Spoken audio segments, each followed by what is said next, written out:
عمرك سألتِ نفسِك ليه الكبدة الإسكندراني من برّه طعمها مختلف وريحتها تجنن؟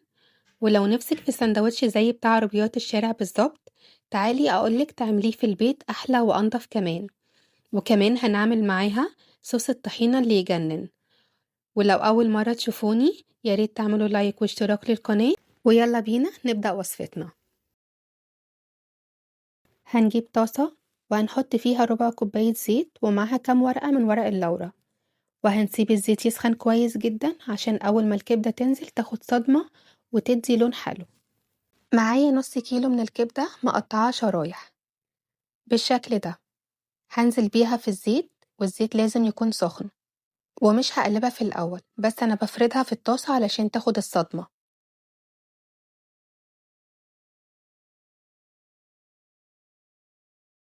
وأول ما تاخد لون خفيف ببدأ أنزل بالتتبيلة، معلقة من الثوم المفروم وشوية من الخل ونص معلقة ملح ومعلقة كمون ومعلقة كزبرة، وبقلبها واسيبها تستوي. ولو حابة تعملي لها تتبيلة وتسيبيها قبل ما تسويها بحاجة بسيطة، تعالي هقولك برضه تعمليها ازاي. هتجيبي طبق وتحطي فيه معلقة توم وربع كوباية خل وعصير ليمونة أو ليمونتين ومعلقة كمون ومعلقة كزبرة، وقلبي كل دول وانزلي بيهم على الكبدة وسيبيها تتبل ربع ساعة وبعدين سويها. والطريقتين حلوين جدا هيدوكي نفس الطعم، سواء عملتيها بالطريقة دي أو عملتيها بالطريقة التانية. هنقلب الكبدة ونسيبها تستوي، ومش هتاخد أكتر من 10 دقايق على النار. وقبل ما تستوي بدقيقتين هننزل بالفلفل المقطع، ممكن فلفل رومي أو حراق أو الاتنين مع بعض حسب ذوقك. هنقلبها دقيقة واحدة بس، مش عايزين الفلفل يطرى، يادوب ياخد تشويحة مع الكبدة وبس كده، ونرفعها من على النار.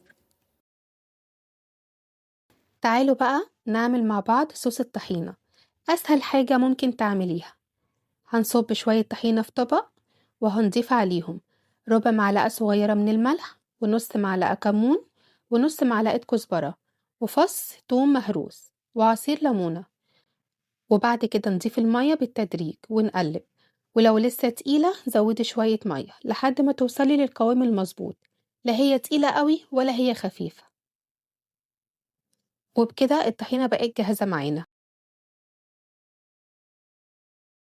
الكبدة خلصت معانا وشكلها وطعمها خطير بجد.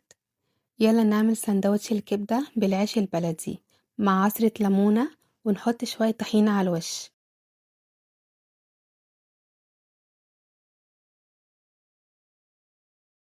شايفين الجمال؟